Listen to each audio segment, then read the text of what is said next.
Bonsoir. Bonsoir. Il est 18 heures. Nous allons pouvoir ouvrir ce conseil municipal. Angélique, je te laisse faire l'appel, s'il te plaît. Bonsoir à tous. Anne Jouan-Jean. Présente. Moi-même. Roland Januel, procuration à Christophe Pochon. AUCITAG, procuration à Monique Goutte. Christophe Pochon. Présent. Anouk Deschamps. Présent. Ludovic Lafay. Présent. Laure Chazelle. Pierre-Jean Rochette. Il arrive, il est sur la route. Okay. Stéphane Pupier. Procuration à Robert Rogef. Géraldine Chazelle. Présent. Robert Rogef. Véronique Chapeau. Philippe Chaland. Monique Goutte. Aimé Pradel. Noélie Decombes. Christophe Combes. Présent. Clément Gaumont. Présent. Mathieu Manval. Présent. Valérie Charles. Geoffrey Enjolras, procuration à Clément Gaumont. Claire Chenel. Présent. Merci.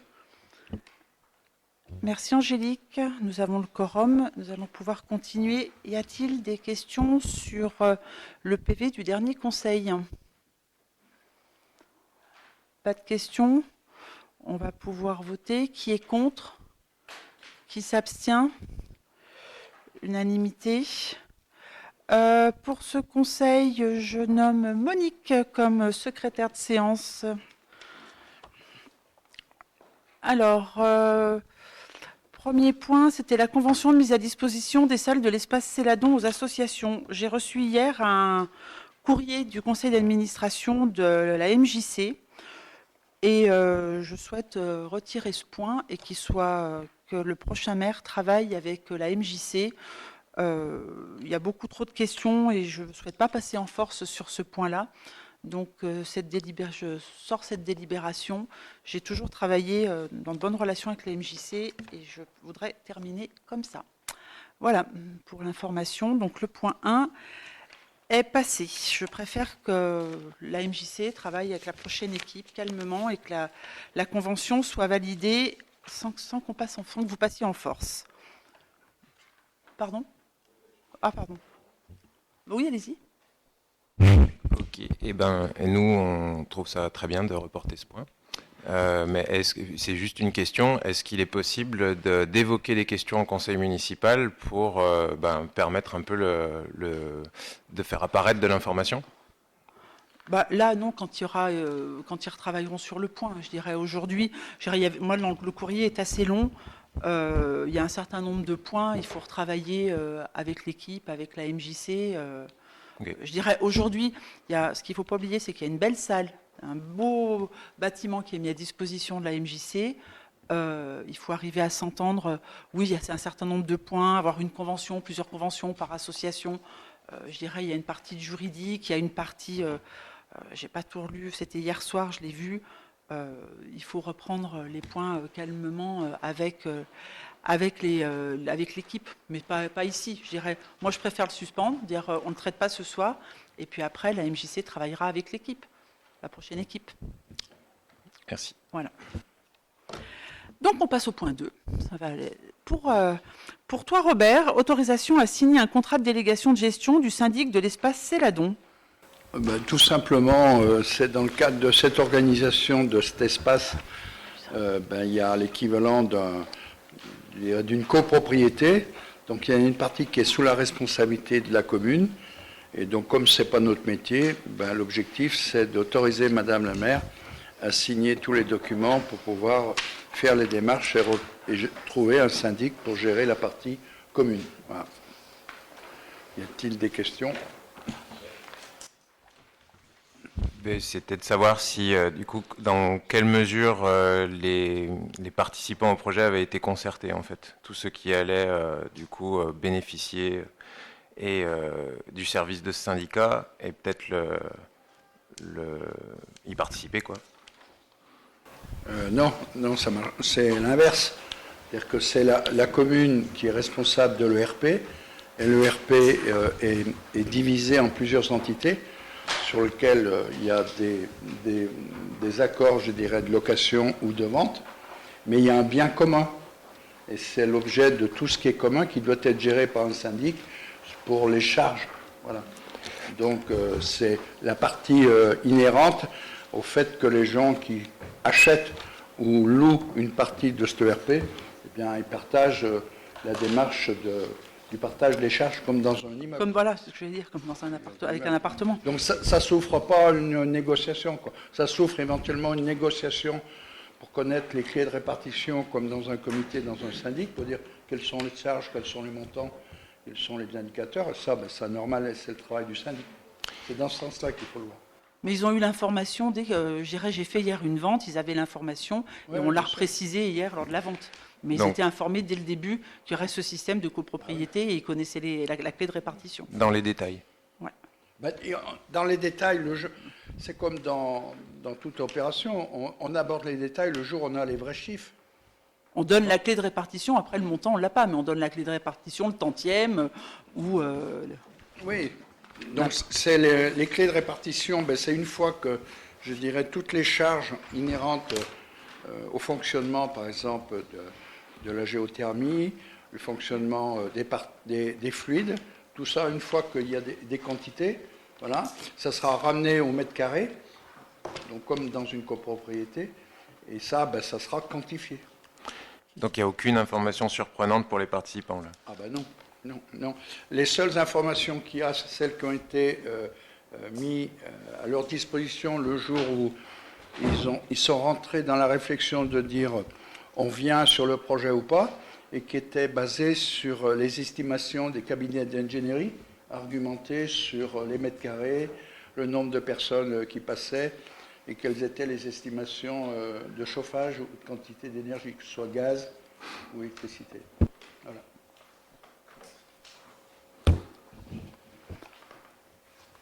On passe au vote ? Oui, qui est contre ? Alors ça fait... alors 4 abstentions, non 4 contre et une abstention.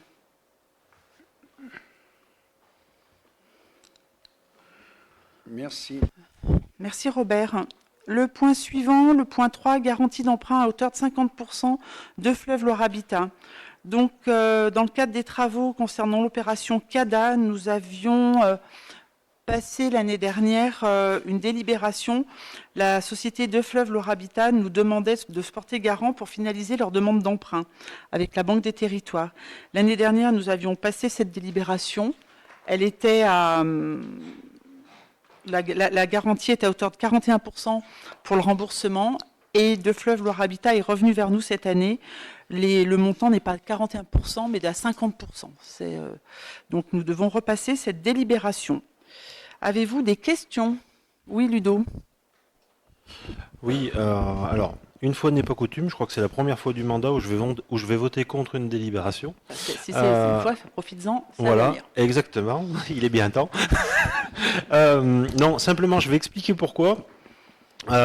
C'est que autant il m'apparaît normal que la commune puisse se porter garante quand des offices HLM comme De Fleuve Habitat construisent sur la commune des logements sociaux qui sont censés répondre aux besoins des habitants de la commune. Là, en l'occurrence, c'est pas le cas. De Fleuve Habitat nous demande de garantir un emprunt pour les travaux du CADA. Alors, moi, j'ai rien contre le fait qu'il y ait un CADA à Boin, c'est pas le problème. Simplement, j'estime que c'est pas le rôle des Boinais d'assurer l'emprunt d'un bâtiment qui est de compétence de l'État et uniquement de sa compétence, d'accord, sur 50 ans. Si jamais De Fleuve Habitat fait défaut ou dépose de bilan, c'est les Boinais qui paieront. Donc moi je suis pas d'accord avec ça. Je pars du principe que De Fleuve Habitat, ils ont qu'à demander à l'État de se porter caution. Donc c'est pourquoi je voterai contre ce soir. Voilà. Y a-t-il d'autres questions avant que nous passions au vote ? J'entends ce que tu dis. Maintenant, on a déjà échangé sur le sujet tous les deux. Bon, écoutez, nous allons passer au vote. Il n'y a pas de questions. Qui est contre ? Donc 1, 2, 3, 4. 4 contre. Qui s'abstient ? 1, 2, 3, 4, 5. 6. 6 abstentions. Ok, c'est noté. Merci. Nous allons passer au point 4, autorisation donnée à Madame le maire pour la signature des 2 avenants relatifs au programme Petite Ville de demain et à l'opération de revitalisation du territoire. Christophe, c'est à toi.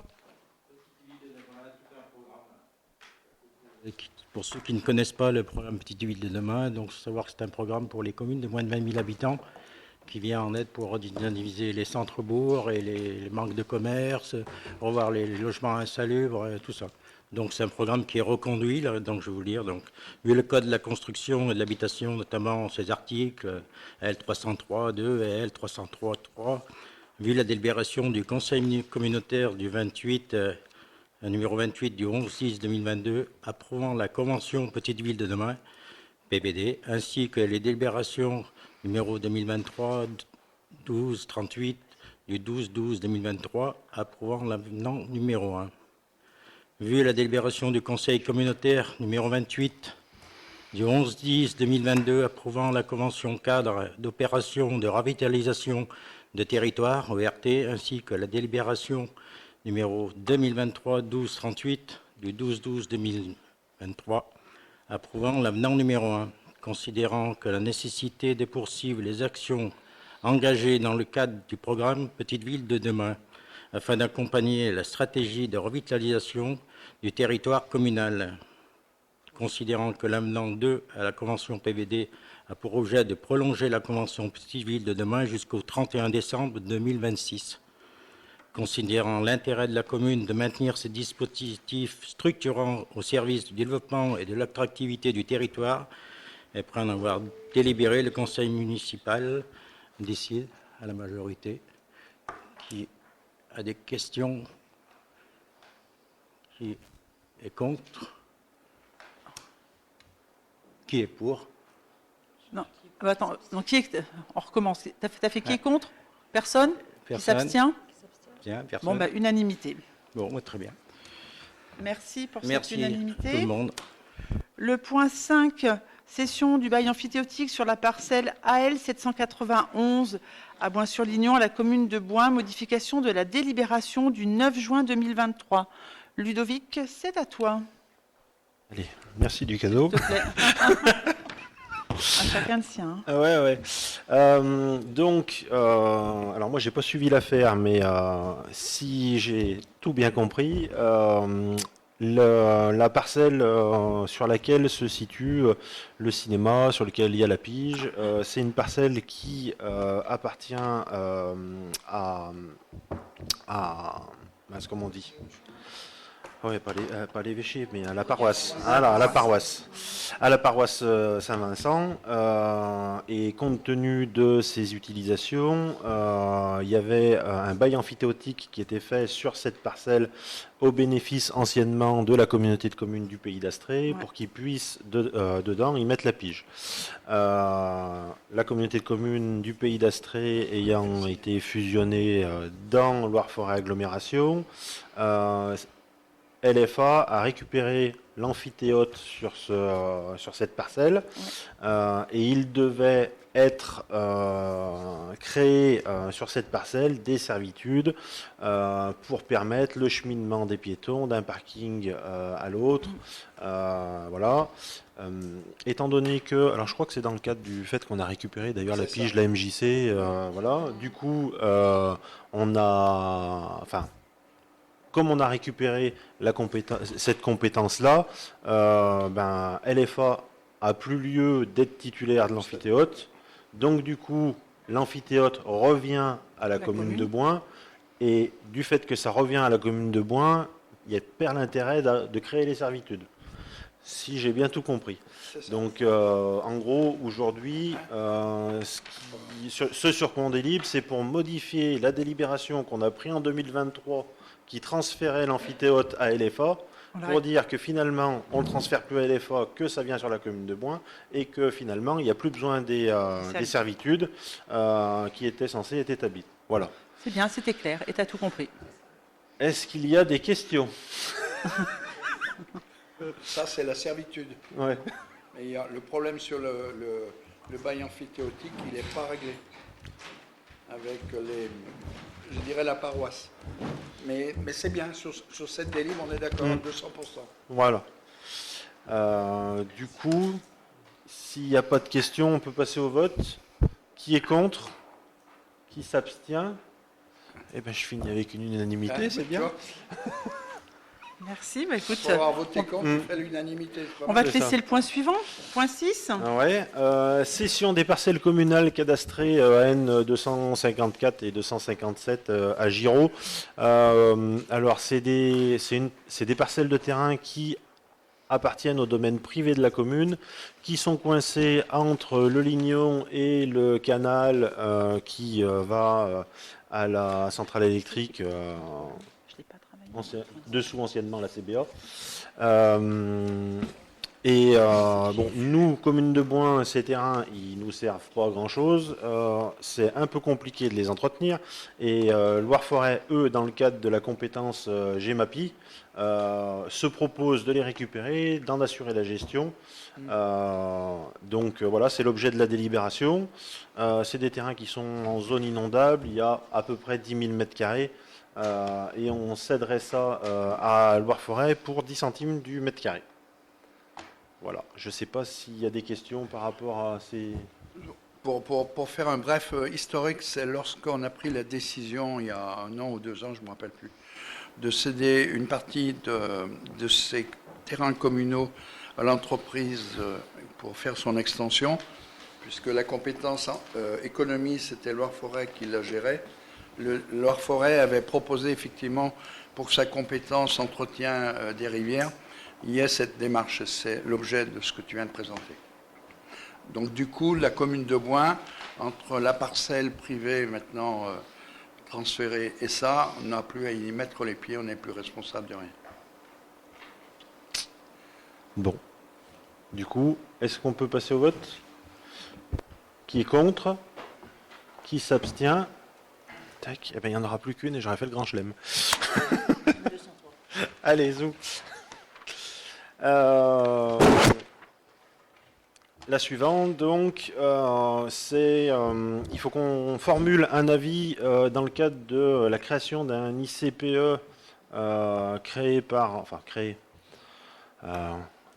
Loire-Forêt sur la déchetterie d'Artin, où ils font une plateforme de broyage de déchets végétaux. Alors bon, c'est plus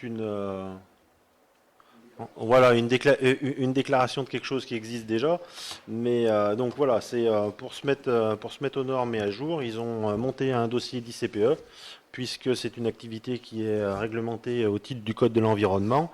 Comme je l'avais dit au dernier conseil municipal, il y a une enquête publique qui a eu lieu à Artin durant le mois qui vient de s'écouler, et il faut qu'on délibère pour émettre un avis sur cette ICPE. Alors si vous avez lu la délibération, ce dont je ne doute pas, vous voyez qu'on propose de prendre acte de l'enregistrement, d'émettre un avis favorable, il manque le mot favorable d'ailleurs dans la délib, sur le projet présenté par LFA.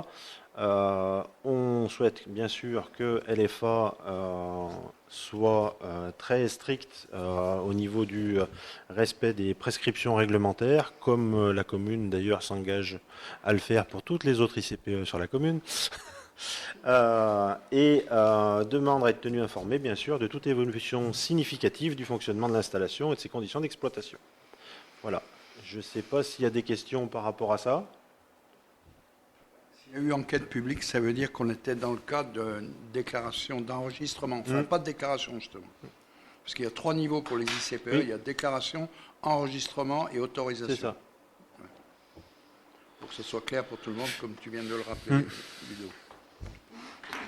Du coup, par rapport au projet d'avis, qui est contre? Qui s'abstient? Eh bien, unanimité. Merci. Grand chelem. Alors, point suivant, le point 8. Roland n'est pas là. Autorisation donnée à Madame le maire pour signer la convention GFU Fonds RIP 2 avec la société Axiom.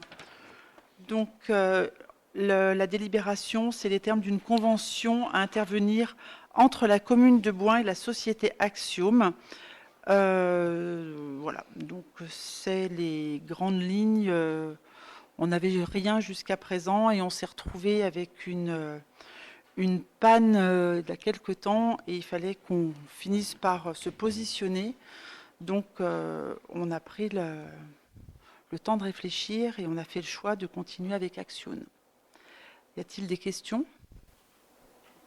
Je voterai pour jouer le jeu de la délibération de la commune, mais je tiens quand même à apporter à l'espace public que je suis contre depuis des années et je ne suis pas le seul, puisque une commune comme Saint-Just-Saint-Rambert est encore en opposition au même titre que nous, pour deux raisons. La première, c'est que quand le réseau THD a été construit, il a été construit non seulement pour les utilisateurs des citoyens de toutes les communes, mais il a été construit également pour l'usage des équipements communaux.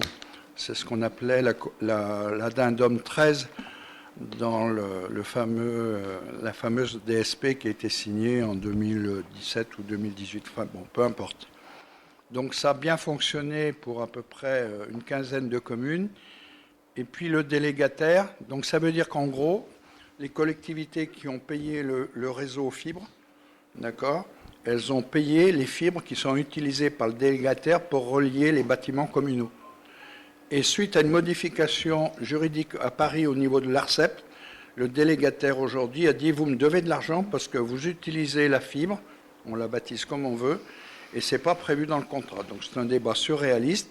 Donc on a dans les 13 communes sur le département, il y en a encore 2, 3 qui ont décidé de ne pas payer.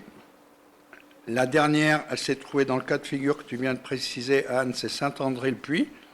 Ils sont même allés plus loin, ils les ont déconnectés. Le maire de Saint-André-le-Puy a appelé directement l'ARCEP à Paris. Ils ont reçu un coup de téléphone du ministère, ils avaient l'obligation, dans les heures qui suivaient, de se reconnecter. Donc en fait, on est en face d'un délégataire qui a dépassé ses droits parce que, je dirais, le ciel a été un petit peu mou sur le genou. Donc voilà pourquoi je le dis publiquement. C'est monté jusqu'au niveau du préfet, l'ancien préfet. Quand on se réfugie derrière une clause publique, et ça a des conséquences économiques, tu viens d'en faire. Ah non, mais je sais que c'est ton combat depuis. Mais pour votre information, c'est pas que mon combat. Non, mais que mon combat, il y a un moment que seul contre tous, il y a un moment que j'aurai arrêté. Mais aujourd'hui, on a des débats, surtout dans les périodes électorales, qu'est-ce qu'on fait de l'argent public. Mais ça, c'est le bon exemple, si vous voulez, de l'argent public. Pour que vous compreniez, on avait un projet de déploiement de caméras pour les 8 communes qui sont aux alentours. On avait un projet à 600 000 €. En appliquant la règle du délégataire, c'est un projet qui passait à 1,1 million, sans aucune raison technique. Voilà. Donc je voterai pour, mais tout le monde connaît ma position. C'est une arnaque. Ben non, parce que tu bloques la commune. Tu fais ce que tu veux, Pierre-Jean. Y a-t-il d'autres questions? On passe au vote. Qui est contre? Pierre-Jean, hein? Moi, je vais voter contre aussi. Comme ça, ça fera 2 délibres. 2 contre. Oh putain, ils me l'ont. Pardon, purée. 3 contre. Qui s'abstient? 5. Merci.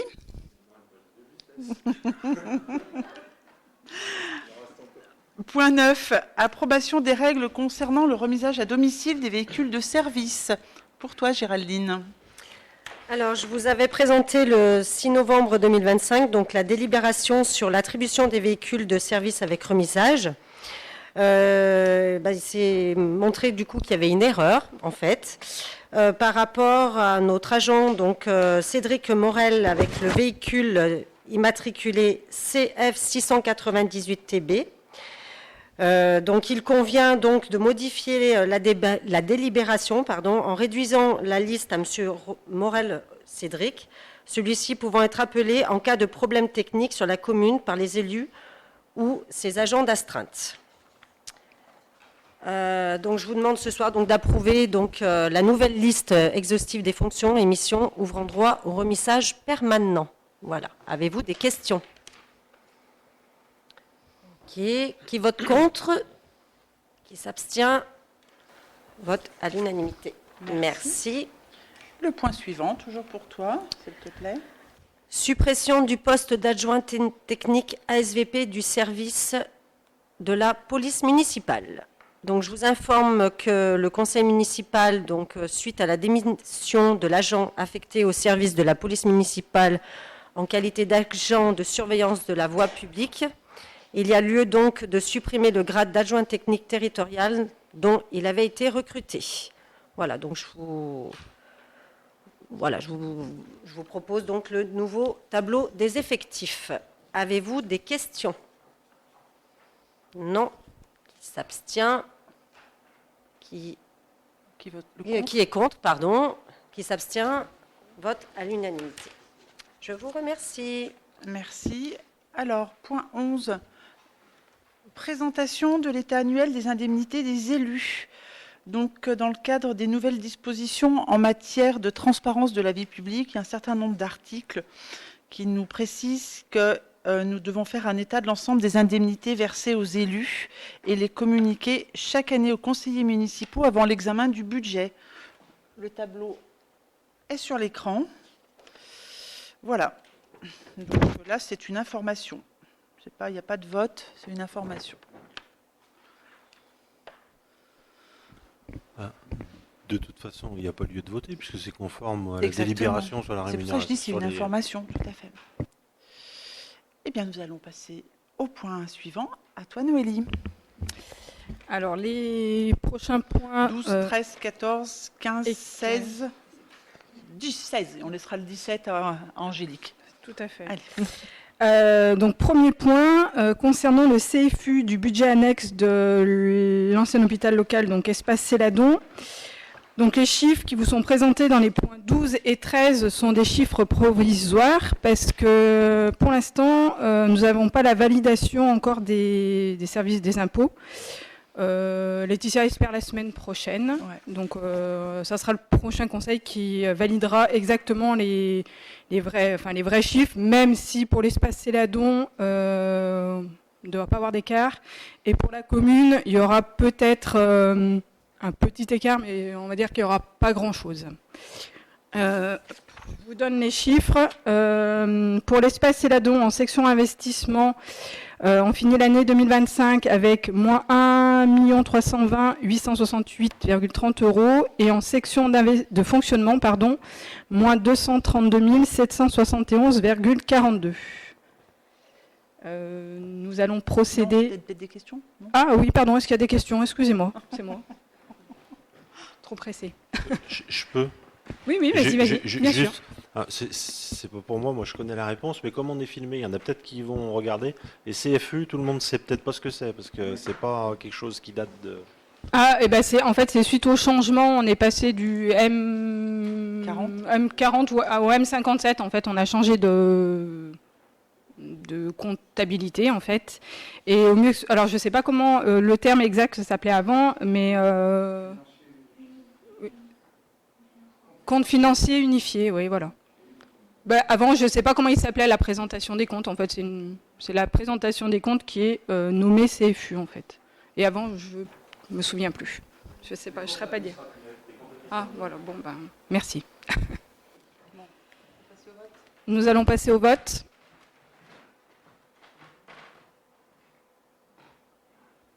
Donc, qui est contre? Qui s'abstient? 5.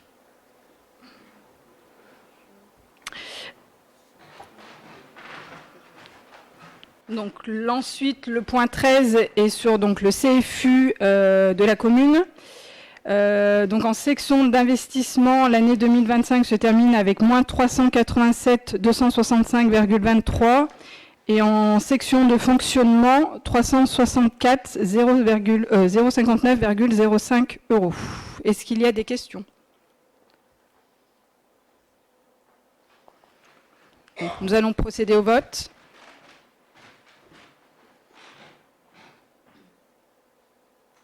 Donc, qui est contre? Qui s'abstient? 5.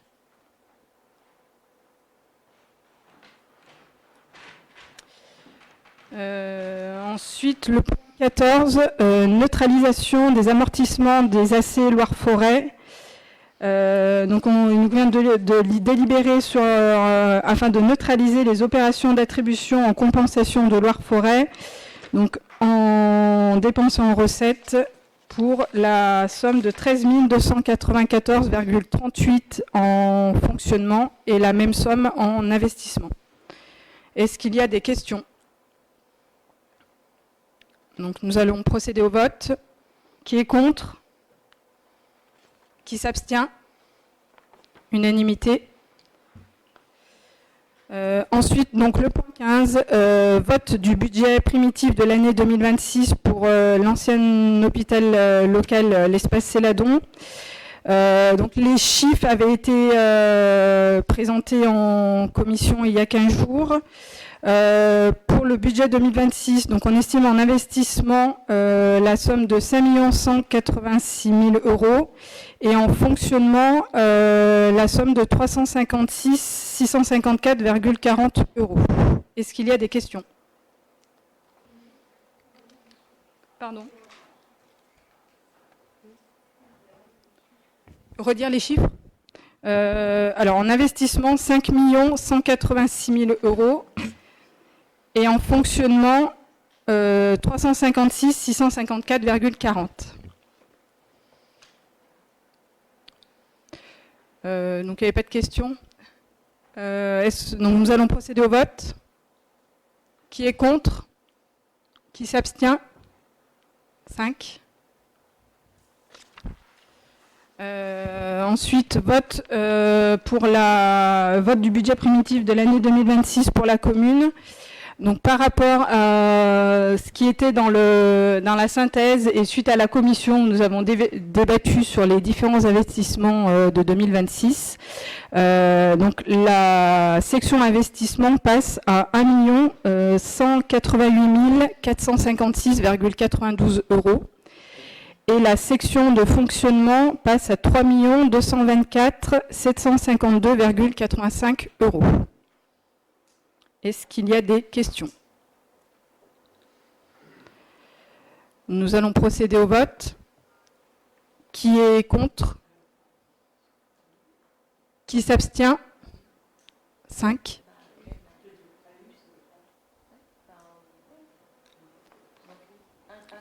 Un contre du coup et 5 abstentions alors.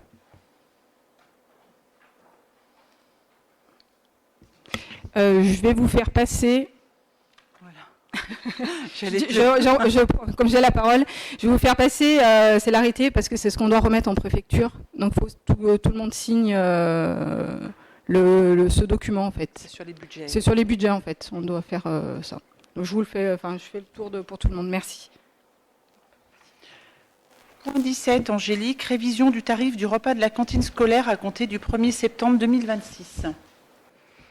Oui, tout à fait. Donc du coup, vu les hausses importantes des matières premières, fluides et charges de fonctionnement, donc du coup, on fait une augmentation de 30 centimes. Donc au lieu de 4,20 €, nous passerons à 4,50 € à partir du 1er septembre 2026, en sachant que la dernière augmentation avait été faite en octobre 2023.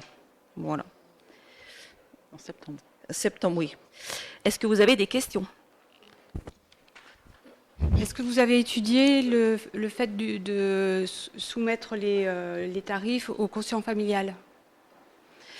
Oui, on avait évoqué cette chose-là déjà sur le début que j'étais arrivée, on l'avait évoqué plusieurs fois, mais à chaque fois on se rend compte en fait que c'est très compliqué la gestion du coefficient familial. Donc en fait, on avait fait le choix de rester sur un tarif unique et en sachant que bien sûr les familles qui ont des difficultés ont une aide avec au CCAS en demandant en fait un dossier.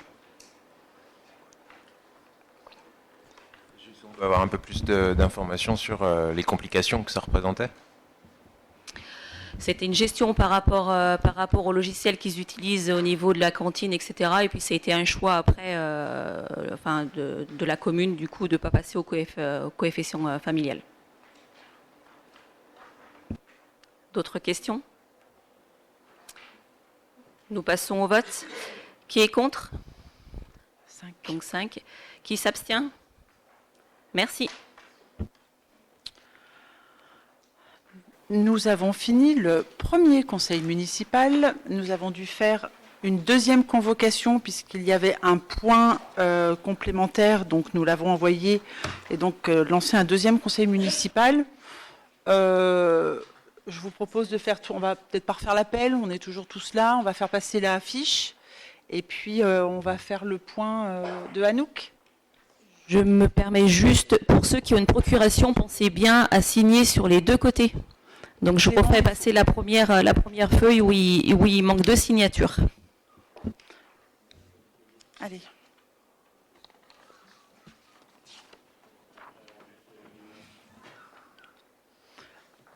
Anouk.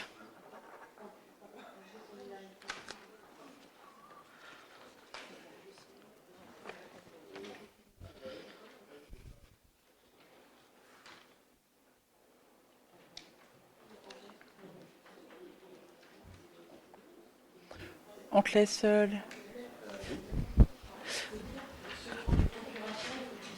On vient de le dire, mais vous n'écoutez rien.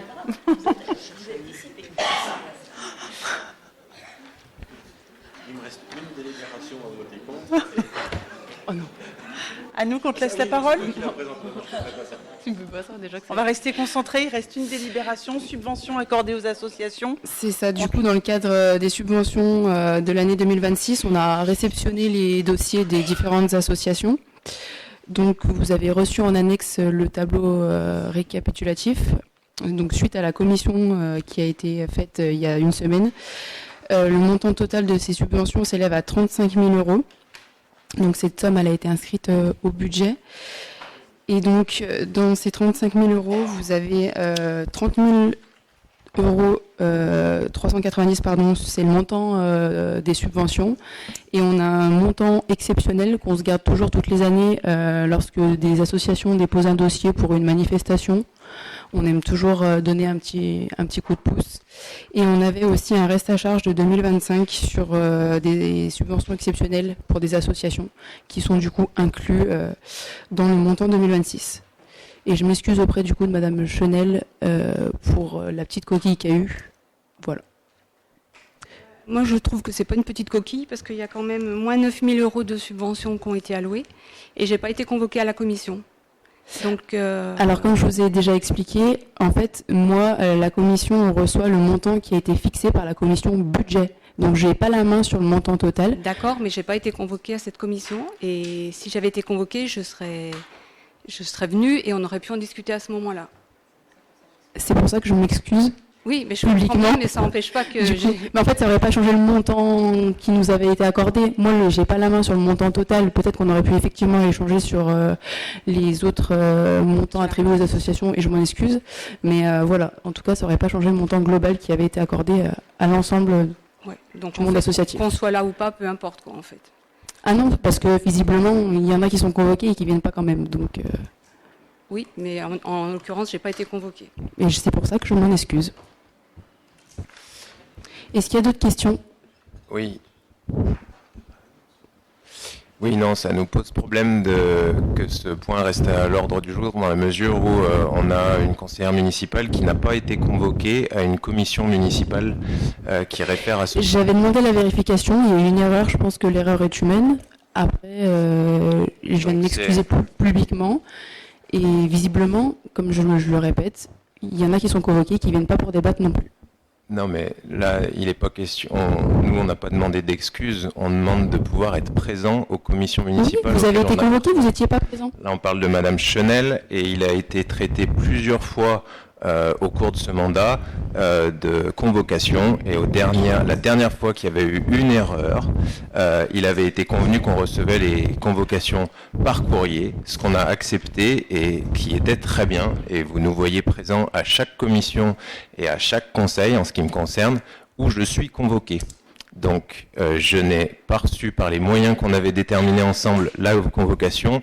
C'est la raison pour laquelle Je vous j'étais demande pas de justification, après vous faites ce que vous moi-même voulez. absent à cette commission auquel j'aurais bien aimé être présent comme les autres si j'avais été convoqué par les moyens que nous avions convenus. On n'a aucune Donc, obligation. J'ai pas d'obligation à vous sur, convoquer. les commissions. Les seules obligations sont par rapport aux conseils municipaux, et c'est pour ça que sur les conseils municipaux, vous recevez votre courrier. Là, on ne se réfère pas Voilà. à la loi, on se réfère au bon sens quand les conseillers On est municipaux. en 2026, on n'est Quand pas, les conseillers municipaux appartiennent à une commission, ils espèrent pouvoir y être présents. Et donc y être convoqués par les moyens qu'on a décidés ensemble. Je dirais, dans votre équipe, il y a Geoffrey Enjolras, il a reçu sa convocation pour la commission finance et il était présent. Et c'était pas un format papier, c'était un Alors, mail. ça prouve que quand ils reçoivent les un mail. convocations, ils sont présents, les conseillers. Ah bah, pas tous, parce qu'il y en a qui reçoivent les convocations et qui sont pas présents. Donc, l'utilité de convenir ensemble des moyens de communication permet la présence des conseillers municipaux. Effectivement, mais il n'y a pas d'obligation. Mais, enfin, Et je trouve cette conversation absurde, je tiens à dire. Mais on a convenu de moyens de communication pour être avertis des commissions. De toute manière, là, on parle de quelque chose. Moi, passe encore, je suis pas intervenu. C'est Madame Chenel qui a précisé qu'elle n'était pas convoquée à cette commission. Vous avez obligation de convoquer les conseillers J'ai municipaux. échangé avec elle à ce propos, elle m'a appelé avant le conseil municipal, je lui ai déjà présenté mes excuses, aujourd'hui je les ai réitérées. Mais on vous a pas demandé d'excuses. On vous Mais demande. en fait, ça aurait pas- le montant que Madame Chenel m'évoque, qui est à la baisse, je le constate et je suis bien désolée, mais ça n'aurait rien changé. Parce que c'est pas moi qui décide, encore une fois, du montant global attribué. Dans quelle mesure, on pose une question, dans quelle mesure il est juste de conserver ce point à l'ordre du jour alors qu'il réfère à une commission à laquelle l'une des élus de notre liste n'a pas été convoquée? Et c'est une question honnête. Parce que les associations ont besoin d'avoir leurs subventions, il faut avancer.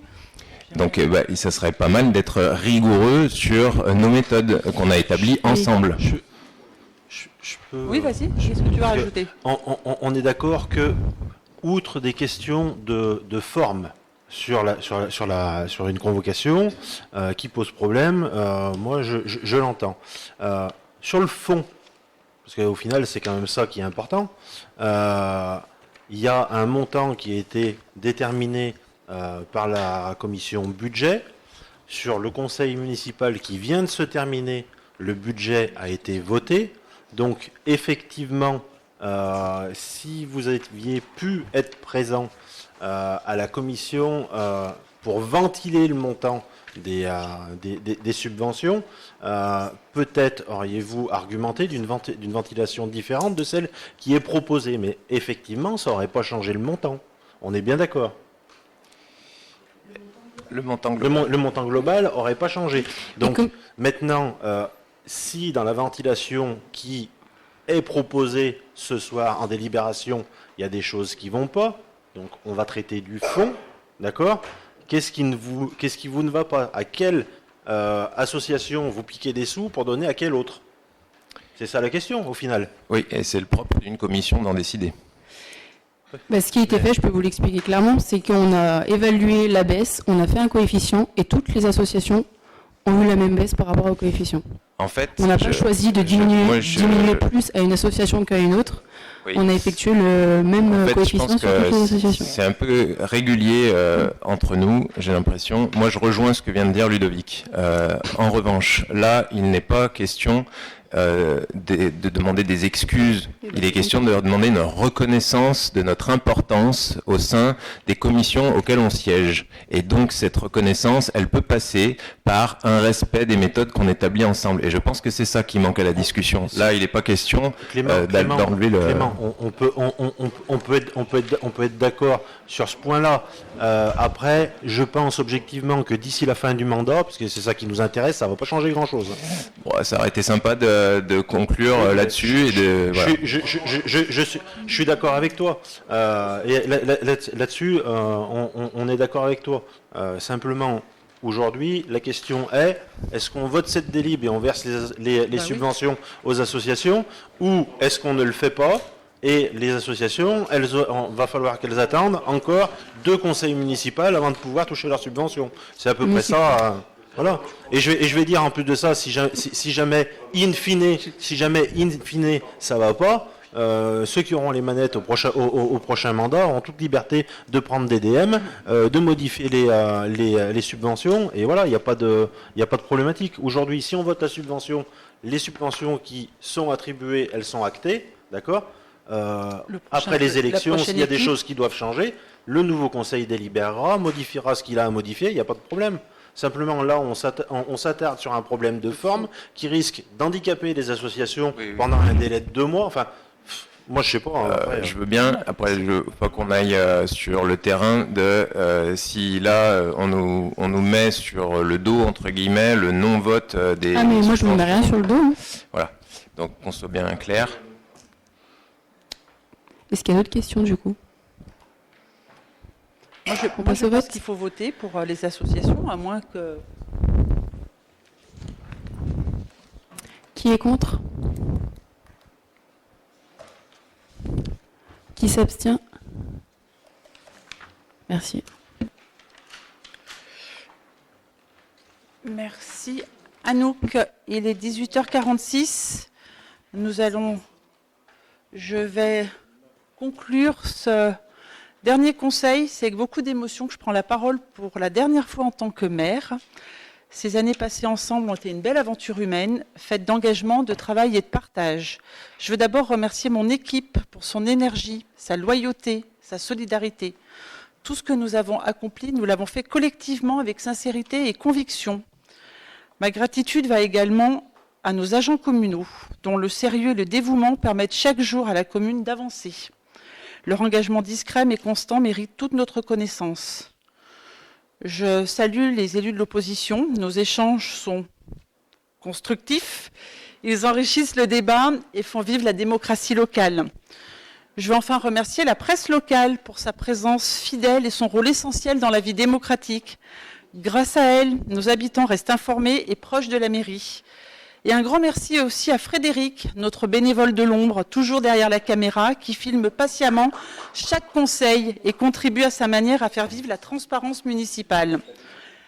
Être maire a été un honneur, mais surtout un bonheur. Merci à chacun d'entre vous pour votre confiance, votre soutien et cette belle aventure partagée. Merci.